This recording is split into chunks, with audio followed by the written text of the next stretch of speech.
feedback na agad, oh. Sound. Check mic. Walang echo. Ito. Sound. Check. Echo. Sana echo rito. Ito. Sound. Check mic. Testing sound. Sound. Sound. Check mic. Testing sound.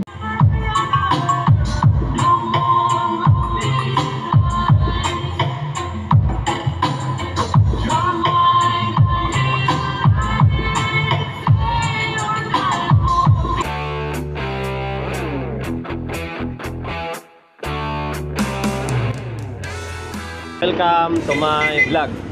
Yun, singit ulit tayo ng integrated na amplifier. Ito, walking client. Wala, mahina pa rin tayo rito sa area natin. Pa isa-isa lang yung mapasok na unit. Galing pa rin talaga sa labas yung mga customer natin. Yun, sabi ko nga, singit ng Sakura EB733 na integrated amplifier. Yan, kaya dinala to dito sa akin ni Bossing. Hindi ito follower subscriber natin. Bali, kuan lang to, walk-in client lang. Dinala dito sa akin, ang issue, walang mic. Yan, hindi ko maganda doon yung mic. And then, basag yung tunog ng kabilang channel. Yan, binuksan ko na ito. Natesting ko na rin. Yan, basag nga, yung kabilang channel is okay. Yung kabila is basag. Tapos, yung mic, wala daw. Kaya, usapan namin ni Sir, recondition kasi ito, tingnan nyo yung laman loob nyo. Yan, Halloween, happy Halloween. Tapos ito yung siguro yung side na normal. Dito si normal itong may isang channel na normal yung tunog eh. Tapos ito yung abnormal na tunog kasi ano, tingnan nyo, mamulaklak yung kalawang, no? Yan, kaya dito basag to.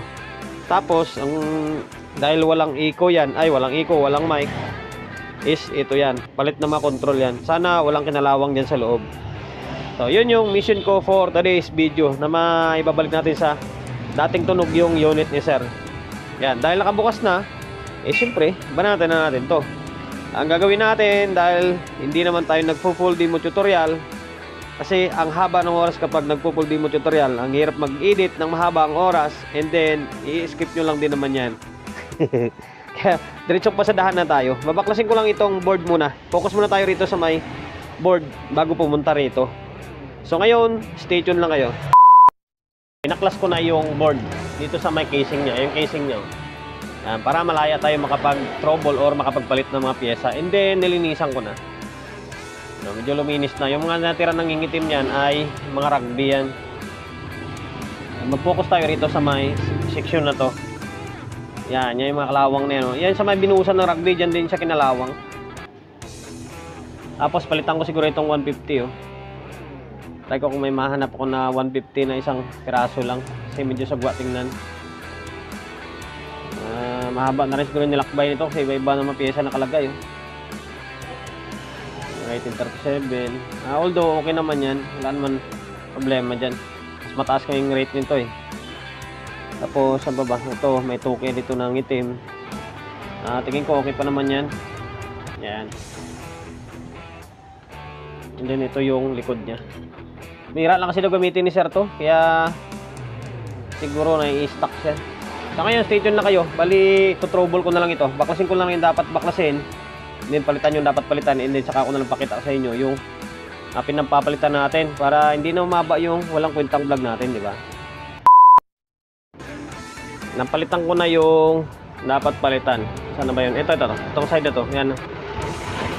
15K, dalawang 15K, tatlong 15K, isang 1.2. Yan, 150 ohms. Tapos, pinalitan ko na yung 150 rito. Yung may naka-series. Ang problema dito sa may 2K, wala akong 2K. Kaya ako naman ulit nag-series ngayon. Dalawang 1K. Yan. Ayan, naway yan lang yung problema. Ang dami niya palang binago. Yung 1740 dito, yan yung nalagay. And then ito tama. Ito palitan ko na lang din siguro to. Gawin kong 1740 na rin ito. And then saka mag-test tayo. Or mamaya na. Mamaya na lang pag na-check na natin. yung bias niya. Kasi ito may nakakabit, no, kinabitan ko na ng power supply. Then gamit na naman natin yung may wagang pang testing natin. Yan, ito. Ngayon, teka lang hanap tayo ng magandang setup. So ngayon ito, plug in na, gamit muna tayo ng bulb para sigurado. O yan, hindi magre-relay ito kasi yung supply nakarekta tayo sa may kapasitor. Yung supply dun sa may relay is wala. Ito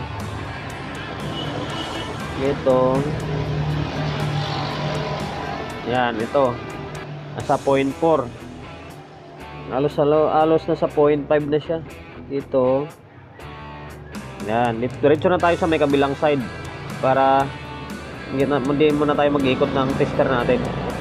Dito yung kapares niya, yung kaparehas niya pala. Yan, halos nasa 0.5 itong isa.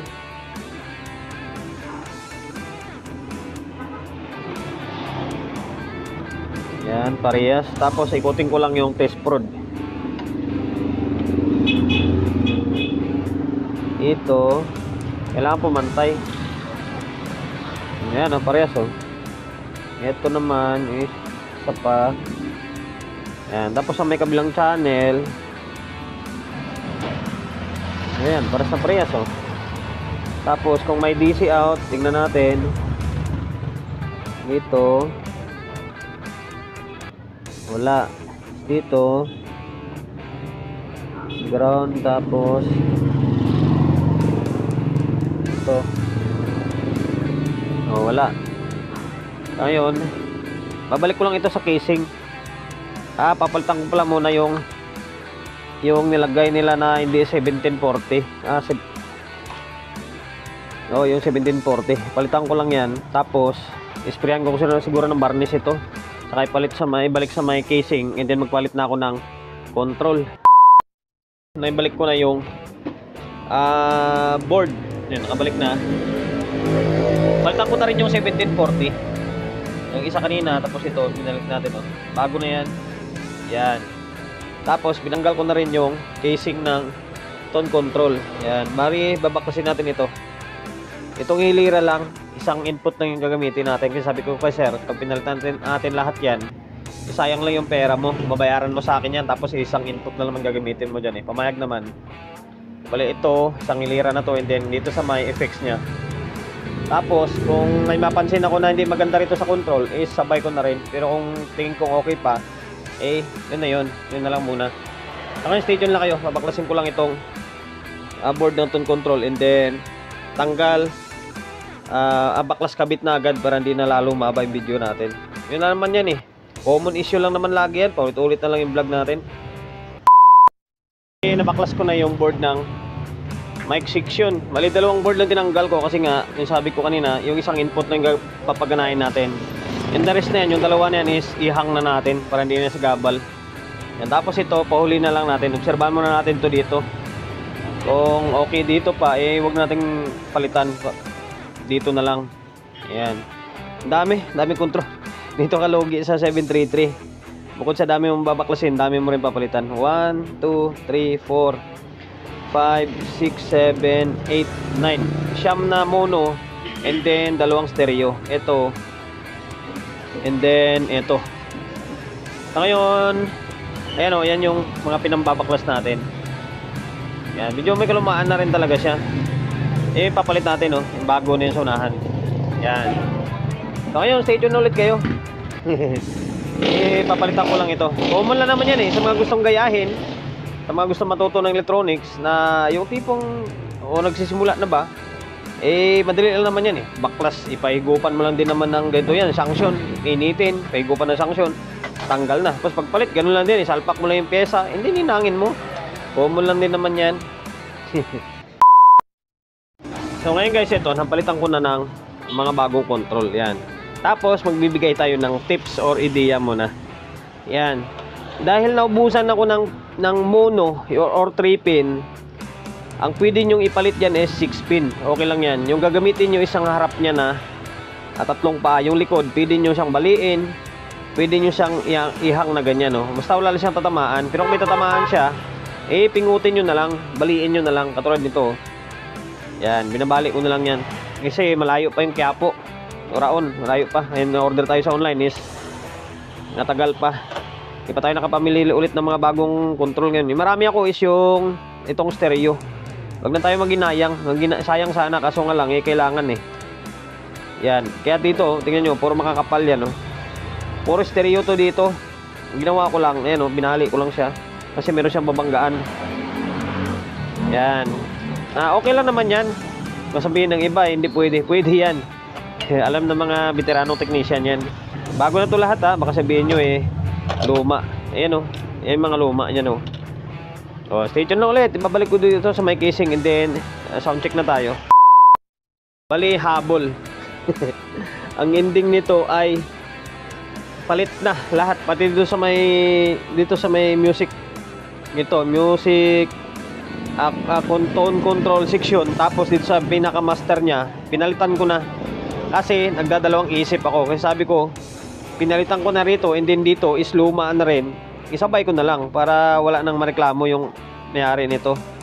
Matuwa pa siya bagkus pag nakita niya ganito na yung kalagayan ng unit niya. Bago na. Kasi may kalumaan na rin, no? Yan, may kalumaan na rin yung makontrol nito. Yan. Ito yung sa may mic section, no?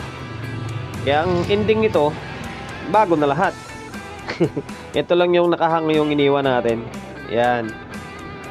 Ngayon, may nakakabit na speaker. Ay, isa lang pala yung nakakabit. Teka lang, dalawain natin. Ngayon, dalawang speaker na yan. Isang tweeter, isang bass. Ngayon, on natin. O, yan, off muna natin ito makontrol. Sabay. Adjust. Balance. Low, mid.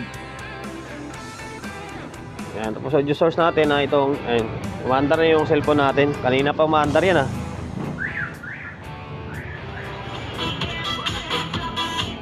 Yan, ito.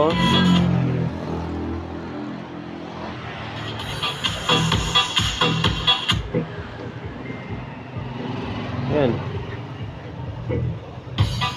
Okay. Ito yung kabilang channel. Nawala pa yung tugtog.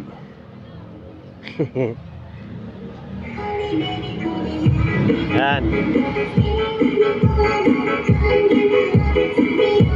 Tapos yung kabila, Twitter.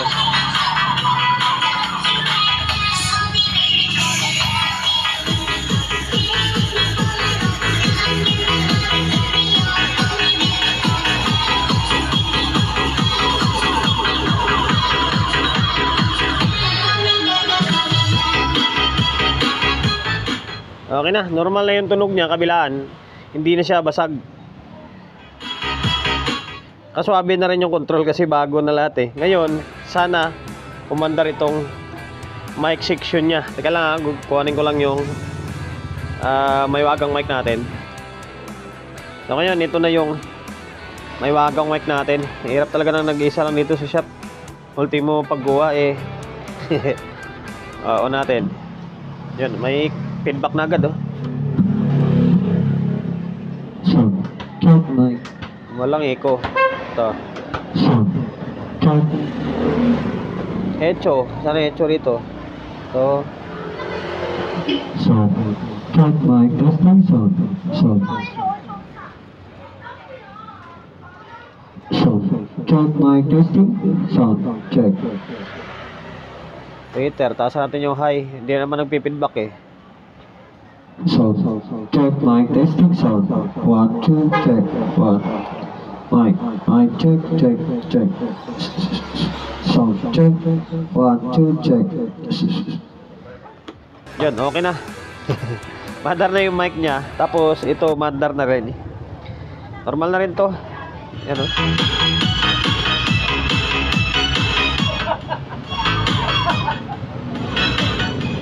Ay, bossing. Ito yung kanina. Oo. So, ayan, okay na to guys. Bali, ang kulang na lang is yung knob na lang. Babalik ko lang itong mga knob. Ito. Ang dami niyang knob. Hindi to lugi kasi 733, ang haba ng proseso ng trabaho. Tapos ito hindi nakatornilyo pa ito eh. Yan, ito tornilyo na lang ito. Hindi ko na ipapakita, siyempre wala naman yan eh. Wala nang kwentang lagdag lang sa walang kwentang vlog natin yung ganong proseso. Ayun lang guys, hanggang dito na lang yung walang kwentang vlog natin. Sasabihin ko pa sana na Sir Pram eh. Hindi naman eh, walking client natin ito eh. Kaya wala na akong sasabihin. Bali, promotion na lang bago tayo magtapos. Siyempre, shop natin, number 41, Don Julio Gregorio Street, Sauyo Road, Sauyo, Quezon City. Sa social media pages natin, sa mga hindi pa nakapag-follow, paki-follow, and then siyempre paki-share ng mga walang kwentang video natin sa my Facebook, YouTube channel. Sa mga hindi pa nakapag-subscribe, paki-subscribe, like, share, and then siyempre paki-hit ng bell button sa gilid para updated tayo sa mga susunod na video na i-upload ko. Ingat, God bless, and then peace atin lahat.